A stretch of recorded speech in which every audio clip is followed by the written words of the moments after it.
بسم اللہ الرحمن الرحیم رب اشرح لی صدری ویسر لی امری واحلل عقدۃ من لسانی یفقہوا قولی۔ امام زین العابدین کی دعائے مکارم الاخلاق ہے اور اس کے جملے ہم پڑھتے آئے ہیں اور اس کی تفسیر کرتے آئے ہیں، تو آج جو ہے وہ اس جملے پر پہنچے ہیں، اللہم صلی علی محمد و آلہ وحلنی بحلیت الصالحین۔ خدایا مجھے صالح اور نیک لوگوں کی سیرت عطا فرما۔ دیکھیں نا، ہر چیز میں ایک رول ماڈل کا ہونا ضروری ہے۔ ایک آدمی نے مجھ سے سوال کیا کہ آپ لوگ شیعہ ہمیشہ اہل بیت کا نام لیتے ہیں، یعنی قرآن کا دن ہے تو اہل بیت کا نام لیتے ہیں، جو ہے وہ نماز کی بات ہے پھر بھی اہل بیت کی، یعنی جو بھی تقریر آپ کرتے ہیں آخر میں آپ اہل بیت پہ جاتے ہیں۔ اور اہل بیت کو کیوں اتنا چاہتے ہیں؟ دین اہل بیت نہیں ہے، خدا کے قانون ہے، شریعت ہے، نماز ہے، روزہ، یہ چیزیں۔ اہل بیت کی محبت کیوں ضروری؟ اس کو میں نے جواب دیا، ایک تو قرآن نے کہا کہ محبت کریں اہل بیت سے، بس اہل بیت کی محبت شریعت کا حصہ ہے۔ دوسرا یہ ہے کہ جب آپ نے شریعت پر عمل کرنا ہے، قوانین پر عمل کرنا ہے، اسلامک رول اور ریگل پر عمل کرنا ہے، تو اس کے لیے ایک رول ماڈل کا ہونا ضروری ہے۔ قرآن کی پہلی سورت میں رول ماڈل کا تذکرہ ہے، صراط الذین انعمت علیہم، خدایا تم ہمیں ان لوگوں کا راستہ دکھا جن پر تو نے انعام کیا، جن پر تو نے برکت نازل کی، جن کو تو نے مقام دیے، جن کو تو نے منزلت عطا کی۔ بس رول ماڈل اپنائیں گے تو زندگی میں آگے بڑھیں گے، بلکہ اسلامی شریعت کا آغاز رول ماڈل سے ہو، کیونکہ یہ جو احکام نازل ہوئے نا اسلام کے، یہ پہلے نہیں تھے۔ اگر تھے بھی تو مکہ اور مدینے کا عرب بھول چکا تھا۔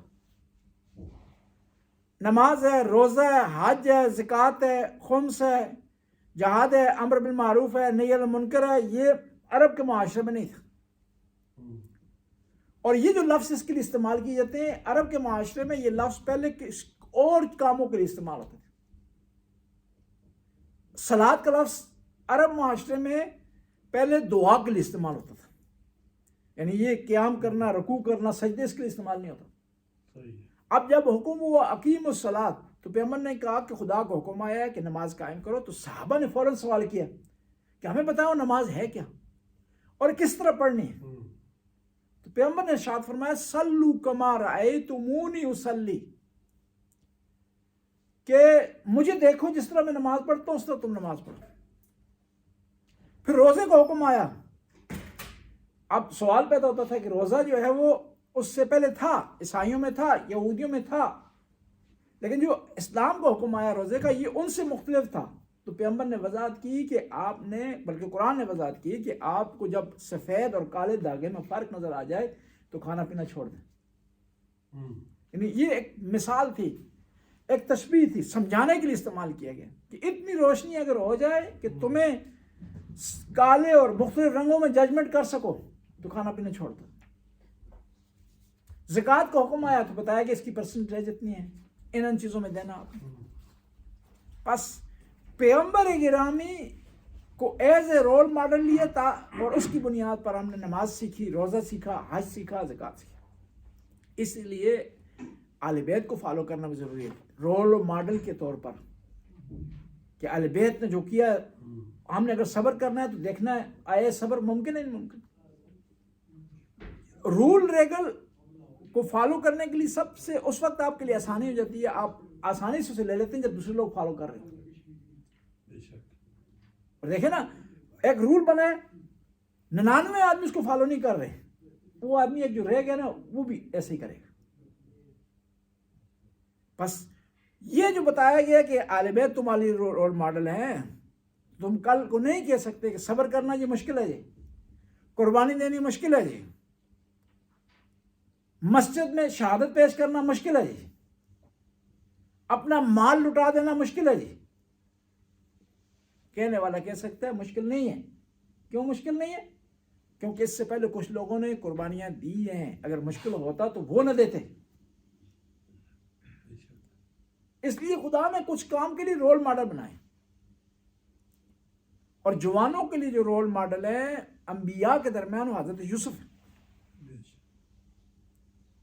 حضرت یوسف ہے، گناہ کی طرف بلایا گیا، انہیں دعوت دی گئی، لیکن حضرت یوسف نے ڈینائی کر دیا، انکار کر دیا۔ لولا برہان ربی، کہ اگر خدا کی مدد شامل حال نہ ہوتی تو یوسف فرما رہے ہیں کہ مجھ جیسا آدمی بھی راستے سے اتر جاتا، پٹری سے اتر جاتا۔ پھر دیکھیں جب انہوں نے خدا کے راستے میں استقامت کی، گناہ سے بچے، تو پھر خدا نے ایسی مدد کی کہ بچے نے گواہی دے دیا، کہا کہ یوسف گواہی لاؤ کہ تو گناہ گار نہیں ہے، زلیخا گناہ گار ہے، تو کہا کہ یہ بچہ گواہی دے گا۔ سب نے ہنسنا شروع کر دیا۔ بچے کو لایا گیا تو بچے نے کہا کہ دیکھو کہ قمیض آگے سے پھٹی ہوئی ہے یا بیک سے پھٹی ہوئی، کیا بات ہے۔ تو وہاں پر معاملہ جو بچے کی گواہی سے حال ہوا، یعنی کہ پیچھے سے پھٹی ہوئی ہے، یوسف قصوروار نہیں، یہ بھاگ رہا تھا، اس کو پاڑا گیا، آگے سے پھٹی ہوئی ہے تو یوسف قصوروار ہے۔ یعنی یوسف نے خدا کے راستے میں استقامت دکھائی۔ میں آپ سے پوچھتا ہوں کہ حضرت یوسف جوان نہیں تھے، خوبصورت نہیں تھے، گناہ ان کے سامنے تھا، سارے اسباب گناہ کرنے کے فراہم تھے، لیکن پروردگار پر توکل کیا انہوں نے۔ آج جوانوں کے لیے رول ماڈل بن گئے کہ جوان نہیں کہہ سکتا کہ یہ ممکن نہیں ہے انسان جوان ہو، غیر شادی شدہ ہو، اور اس کے لیے گناہ تیار ہو، گناہوں سے اپنی طرف بلا رہا ہو، اور پھر وہ اپنے آپ کو گناہ سے بچا لے۔ بس رول ماڈل کا ہونا ضروری ہے۔ امام فرماتے ہیں کہ خدایا تو مجھے صالحین کی سیرت عطا فرما، نیک لوگوں انعامت علیہ، وہ جن پر تو نے انعام کیے، وَأَلْبِسْنِي زینت المتقین، اور مجھے متقی لوگوں کی زینت عطا فرما، نیک لوگوں، متقی کون ہوتے ہیں؟ پرہیزگار۔ امیر المومنین کا خطبہ ہے نہج البلاغہ میں، خطبہ ہمام اسے کہتے ہیں، یا اس کا نام ہے صفات المتقین، جس میں مولانا نے متقی لوگوں کی صفات بیان کی۔ ہم اہل الفضائل، متقی وہ ہوتے ہیں جن میں فضیلتیں ہی پائی جاتی ہیں۔ منطقہم ثواب، جب بولتے ہیں تو گل پھول جھڑتے ہیں ان کی زبان مبارک سے۔ کب پھول جھڑتے ہیں؟ کہ آپ کے کلام میں کسی کا مسخرہ نہ پایا جاتا ہو، آپ کے کلام میں کسی کی بدخواہی نہ پائی جاتی ہو، کسی کی غیبت نہ پائی جاتی ہو، کسی کا مسخرہ نہ پایا جاتا ہو۔ قرآن کہہ رہے ہیں لا یسخر قوم من قوم، تمہیں حق نہیں پہنچتا کہ ایک قوم دوسری قوم کا مسخرہ کرے۔ اور یہ پاکستان میں ہم بعض قوموں کا مسخرہ کرتے ہیں نا، یہ سازش تھی۔ جو قوم ڈٹ کر لڑی ہے نا انگریز کے خلاف، تو انہوں نے کیا کیا، اس قوم کا مسخرہ بنا دیا، مذاق اس کا بنا دیا، تاکہ لوگ انہیں لو سمجھیں۔ ورنہ قوم ہونا فضیلت اور معیار نہیں ہے، معیار آپ کا عمل ہے۔ مولانا امیر المومنین شاہ فرماتے ہیں من ابطا بہی عملہ لم یسر بہ نسبہ، جو آدمی عمل کی وجہ سے پیچھے رہ جائے گا، نسب و نسب اسے آگے نہیں لے جا سکتا۔ دیکھیں بہت سے ایسے افراد تھے، ان کا اہل بیت سے رشتہ نہیں تھا، حسب و نسب کا تعلق نہیں تھا، رشتہ داری نہیں تھی، لیکن عظیم مقام پا۔ اور کچھ لوگ ایسے تھے جو ہاشمی تھے، لیکن قرآن نے انہیں لعنت کی۔ اب ابی لہب ہاشمی تھا، اس کے ہاشمی ہونے میں کوئی شرط نہیں۔ یعنی جس طرح چچا ہیں پیغمبر کے، عباس ہیں، جس طرح حمزہ ہیں، جس طرح ابو طالب ہیں، چچا ہونے کے لحاظ سے سیم ہی معاملہ ہے، چچا ہونے کا سیم معاملہ ہے، لیکن یہ ایک عمل نہیں ہے۔ قرآن نے کہا تبت یدا ابی لہب وتب، اور اس کے مقابلے میں سلمان فارسی، مکہ کا نہیں رہنے والا، مدینے کا نہیں رہنے والا، پیغمبر سے رشتہ داری نہیں ہے، لہجہ نہیں ملتا، دیالکٹ نہیں ملتا، لیکن پیغمبر فرماتے ہیں سلمان منا اہل البیت، میری اہل بیت میں سے سلمان فارسی۔ اور پھر لوگوں نے، کچھ لوگ ایسے ہیں وہ بنی ہاشم سے آگے بڑھ گئے قربانی دینے میں، کون ہے؟ ابو ذر غفاری. ابو ذر غفاری. اور نہ فقط اہل بیت سے محبت کا اظہار کیا، سستی محبت ہر کوئی لے لیتا ہے جی. صحیح. میں بھی لے لیں گے، آپ بھی کہیں گے ہم اہل بیت ہمارے ہیں، ہم چاہتے ہیں اہل بیت سے محبت کرتے ہیں، لیکن اس محبت کی قیمت چکانی پڑے تو پھر مشکل ہے. اس محبت کے لیے وطن چھوڑنا پڑے تو مشکل ہے، سختی برداشت کرنی تو مشکل ہے، رشتہ داروں سے دوری برداشت کرنی مشکل ہے. امام علی کے ساتھ دینے کے جرم میں انہیں جلا وطن کر دیا گیا. کس کو؟ ابو ذر غفاری. ربضہ بھیج دیا گیا. پہلے شام بھیجا انہوں نے، اور شام میں امیر شام نے شکایت کی خلیفہ وقت سے کہ بھائی کس آدمی کو تو نے بھیج دیے، لوگوں کو ورگلا، اس نے مجھے تنگ کر دی، اس کو واپس بلاؤ. آرڈر جاری ہوا اس کو واپس بھیجو، لیکن ایسے گدے پر سوار کرو جس کے اوپر وہ کپڑا وغیرہ نہ ہو. ہماری زبان میں اسے تھڑا کہتے ہیں، آپ کی زبان میں کہتے ہیں یہ گدے کے اوپر جو کپڑے وغیرہ ڈالتے ہیں سامان لادنے کے لیے، وہ جو ہے جی پلان اونٹ کو ہوتا ہے، گدے کا ہماری تھڑا کہتے ہیں، آپ کی چھکا کہتے ہیں، آپ پنجابی میں جی پلان کہتے ہیں. اچھا، وہ پلان اس پہ ڈالا جائے، اس کے بغیر اس کی ٹانگیں نیچے سے باندھ کر کے ابو ذر کو روانہ کیا جائے شام سے سعودی عرب. یہ کہنا آسان ہے، بہت مشکل ہے. کس کی محبت میں؟ مولا امیر المومنین کی محبت. مدینے میں آئے تو خلیفہ وقت پھر تنگ ہو گئے، بیان شروع کرنا کہ اہل بیت کی فضائل بیان کرنا. خلیفہ وقت نے اشرفیوں کے 2 تھیلے بھر کے بھیجے اور غلام کو کہا کہ اگر آج ابو ذر تم سے یہ اشرفیوں کے تھیلے لے لیں تو ہم تمہیں آزاد کر دیں. غلام آیا، اس نے کہا ہاتھ جوڑے کہ ابو ذر یہ 2 اشرفیوں کے تھیلے لے لیں، اور اس کا یہ فائدہ ہے کہ مجھے خلیفہ آزاد کر دے گا آپ نے اگر قبول کر لیے، لیکن شرط یہ کہ اشرفیوں کو تھیلے لیں تو علی کو چھوڑ دیں، علی کا کہنا چھوڑ دیں، علی سے محبت کرنا چھوڑ دیں. تو ابو ذر نے بڑا پیارا جملہ کہا، کیا تو بڑا سیاح ہے، چاہے خود آزاد ہے جب میں نے غلام بڑھا لیں. جی ظاہر ہے پیسے لیتے تو غلام بن جانا تھا. خلیفہ اشرفیوں کو ٹھوکر مار دی اور پھر جلاوطنی برداشت کر لی. اسے کہتے ہیں عشق، اسے کہتے ہیں محبت. اور تاریخ میں اگر آپ نے جو ہے نا عشق کا صحیح معنی آپ نے ڈھونڈنا ہے تو صرف ایک ڈکشنری میں آپ کو ملے گا، کربلا کی ڈکشنری میں عشق کا صحیح معنی، اور کہیں میں آپ کو نہیں ملتا، اور کہیں نہیں ملتا. یعنی انسان کسی نہ کسی مرحلے میں جا کر رک جاتا ہے، کسی نہ مرحلے میں جا کر آپے سے باہر ہو جاتا ہے، صبر کا دامن چھوڑ دیتا ہے، صبر کا دامن چھوڑ دیتا ہے. لیکن کربلا میں شہدائے کربلا کو عشق تھا امام حسین سے، اور امام حسین کو عشق تھا کس سے؟ اپنے پروردگار سے. دیکھیں آپ کی یہاں کوششوں کا مرکز کیا ہے؟ آپ کی اولاد.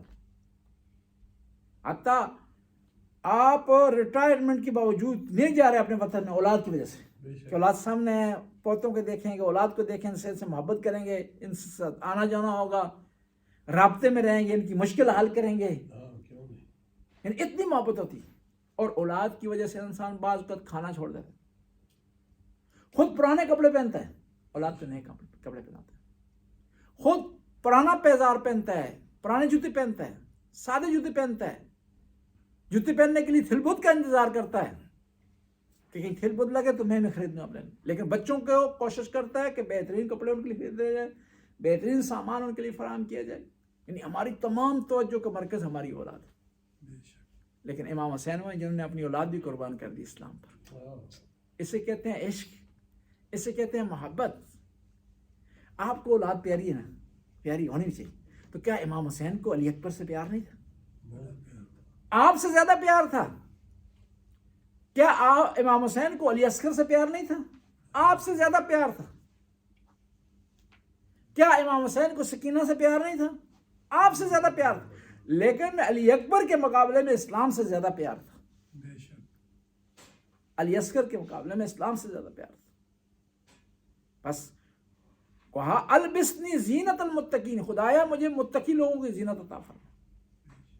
خطبہ حمام میں امیر المومنین نجف اللہ خان ارشاد فرماتے ہیں منطقہم صواب، مومن وہ ہوتے ہیں، متقی وہ لوگ ہیں جو صحیح بولتے ہیں، سوچتے ہیں پھر بولتے ہیں. تولتے ہیں پھر بولتے ہیں، حساب و کتاب کرتے ہیں پھر بولتے ہیں. منطق ان ثواب، ان کا بولنا، نطق کرنا صحیح ہوتا ہے، ایگزیکٹ ہوتا ہے. انہیں پتہ ہے کہ کہاں کون سا لفظ بولنا ہے، کہاں کن الفاظ میں بولنا ہے، کہاں کون سی بات کرنی، کہاں کون سی بات نہیں کرنی، کہاں خاموش رہنا ہے اور کہاں بولنا ضروری ہے. بولنے سے متعلق امام زین العابدین سے کسی نے سوال کیا،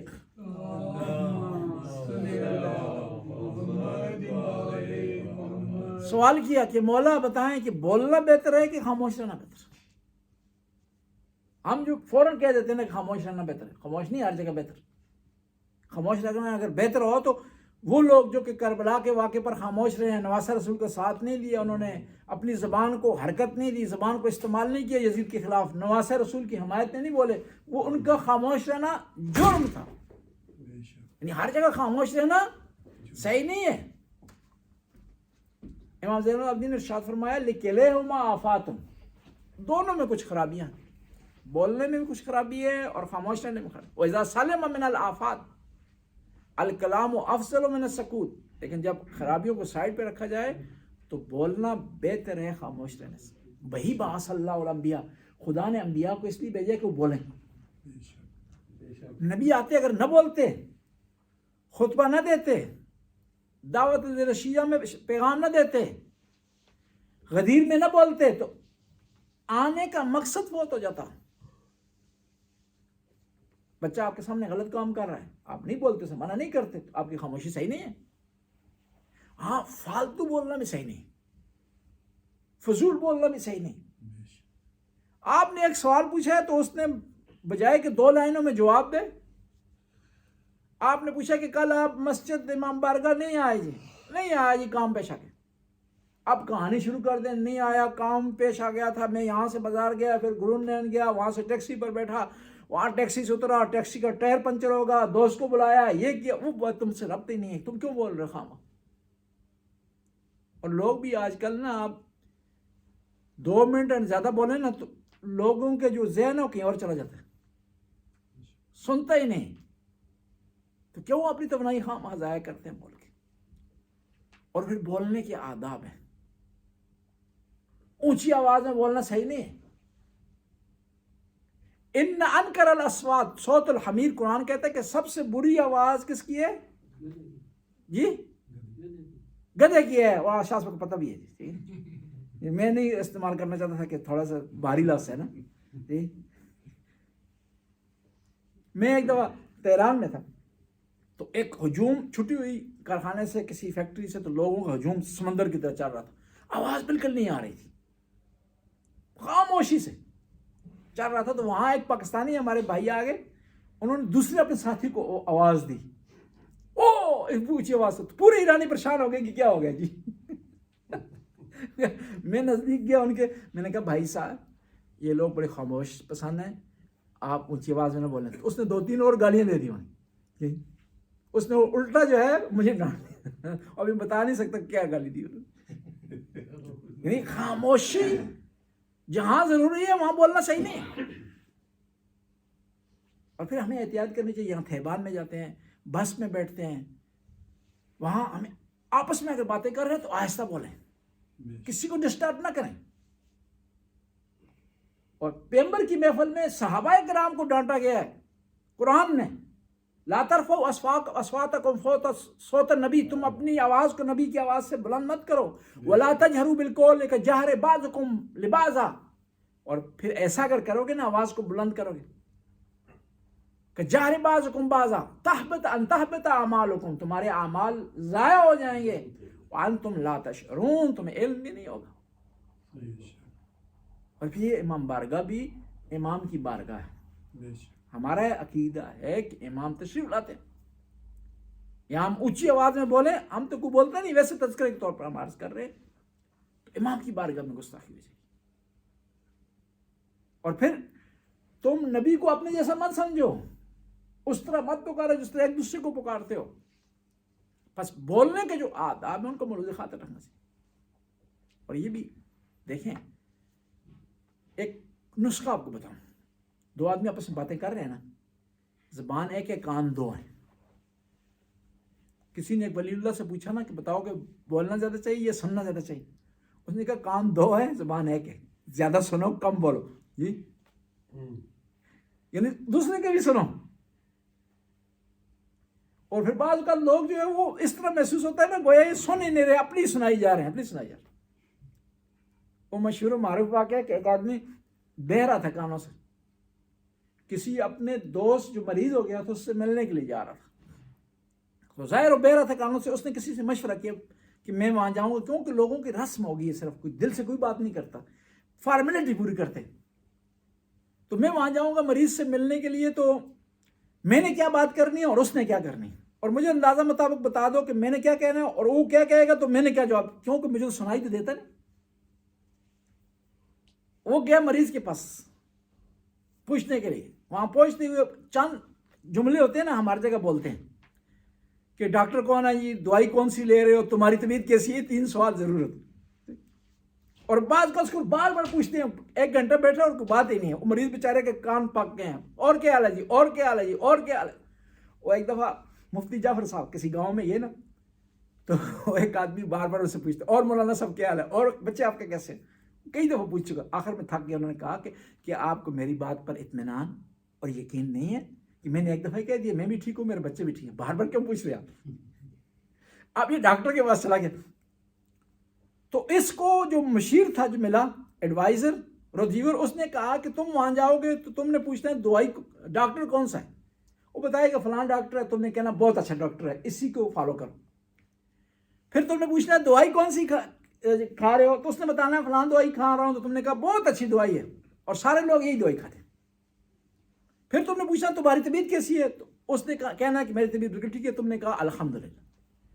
اب یہ گیا مریض کے پاس، سن نہیں رہا، اور مریض سے جاتے ہوئے پوچھتا ہے کہ بتاؤ کہ تمہارا ڈاکٹر کون سا۔ مریض پہلے تنگ تھا بیماری سے، اور بیماری سے بھی تنگ تھا، اس قسم کے افراد سے بھی تنگ تھا جو روزانہ آتے تھے، تیمارداری اس کی کرتے تھے، عیادت کرتے۔ اس نے پوچھا ڈاکٹر کون ہے تمہارا، اس نے کہا میرا ڈاکٹر اسرائیل ہے، آ جائے اور میری جان لے لے۔ اس نے کہا بہت اچھا ڈاکٹر ہے، اسی کو فالو کرو۔ جس نے بھی اس سے دوائی لی ہے اس کو شفا مل گئی۔ اب اس نے گزر گیا، وہ دوسرا پوچھا اس نے کہ بتاؤ کون سی دوائی کھا رہے ہو، تو اس نے سمجھا کہ فلاں دوائی کا نام لے رہا ہے، سن تو نہیں رہا تھا۔ اس نے کہا میں کون سی دوائی کھا رہا ہوں، زہر کھا رہا ہوں، زہر کھا رہا ہوں، دعا خدا کرے اتنی کھاؤں کہ مر جاؤں۔ اس نے کہا بہت اچھی دوائی ہے، اسی کو فالو کرو، اور ایس ضرورت پڑے تو اس کی مقدار میں اضافہ بھی کرو۔ اب اس کو پتہ نہیں تھا کہ بہرا ہے نا، کہ یہ تک سے بات کر رہا ہے، اندازے سے بات کر رہا ہے۔ پھر اس نے پوچھا کہ تمہاری طبیعت بتاؤ جنرلی کیسی ہے، کہا کیا طبیعت ہے، میں نہ مر رہا ہوں نہ جی رہا ہوں، خدا مجھے موت لے آئے۔ اس نے کہا الحمدللہ آمین یا رب العالمین۔ یعنی بعض اوقات ہم نے کیا کی ہے، ایک روٹین بنا لی، ایک سرکل بنا لیا ہے، اور پھر وہ صرف زبان ہے ہماری۔ مریض کے پاس آپ جا رہے ہیں، پہلے تو یہ ہے کہ اس کے پاس ٹائم لے کر جائیں، پھر زیادہ دیر اس کے پاس نہ بیٹھیں، پھر اس کے لیے ضروری چیزیں لے جائیں۔ اب گاؤں میں ایسا ہوتا ہے، ہمارے علاقے میں وہ آدمی کوئی بیچارہ کوئی بھول کر مریض ہو جائے یا فوتگی ہو جائے تو اس کے گھروں کی لوگ اینٹیں بھی اکھاڑ کر لے جاتے ہیں، کہ روزانہ جو ہے وہ 40 دن تک چائے پک رہی ہے، کھانا پک رہا ہے اس کے پاس گھر، اور کئی ایسے لوگ ہیں نا جن کے گھر میں کھانے کا انتظام نہیں ہوتا، چلیں جی دعا کرنے فاتحہ پڑھنے کے لیے جاتے ہیں کہ وہاں فاتحہ ہی پڑھیں گے کھانا مل جائے گا۔ تم نے تو فاتحہ پڑھ لی صحیح، اس کا تو بیچارے کا جو بیڑا غرق ہو گیا، دن کو 50 آدمی اگر کھانا کھائیں گے۔ اور ایک آدمی تنگ ہو کر یہ کہہ رہا تھا کہ پورے گاؤں میں اعلان کرو کہ لوگ ایک ہی دن آ جائیں، ایک ہی دن ہم چائے کی ایک دیگ پکا لیں بڑی، اور ان کو چائے دے دیں اور فاتحہ بھی ایک دن پڑھ کے چلے جائیں۔ ایرانیوں نے بہت اچھا سسٹم کیا ہو، ایرانی صرف پہلے 3 دن فاتحہ کا انتظام کرتے ہیں، وہ بھی مسجد میں، گھر میں نہیں کرتے۔ مسجد میں 4 بجے سے 5 بجے تک انتظام ہوگا، جس نے فاتحہ آ کر پڑھنی وہاں پڑھ کر چلا جائے، کہ وہ آدمی دنیا سے چلا گیا، اس کے لیے مغفرت کا انتظام ہے۔ یہ مطلب تو نہیں ہے کہ وہ فوت ہو گیا اب دوسروں کو بھی مارنا ہے۔ اور پھر لوگ بعض اوقات سادے لوگ ہوتے ہیں، قرضے لے کر کے جو ہے وہ انتظام کرتے ہیں اپنا نام رکھنے کے لیے، کہ گاؤں والے کیا کہیں گے کہ بھائی یہ آدمی جو ہے اپنے مردہ کی، اپنے جو مرحوم ہے اس کے لیے انتظام نہیں کر رہے۔ بس شریعت نے اعتدال کا، عدل کا کہا آپ میں کیا ہونا چاہیے؟ بیلنس ہونا چاہیے آپ کے کاموں میں.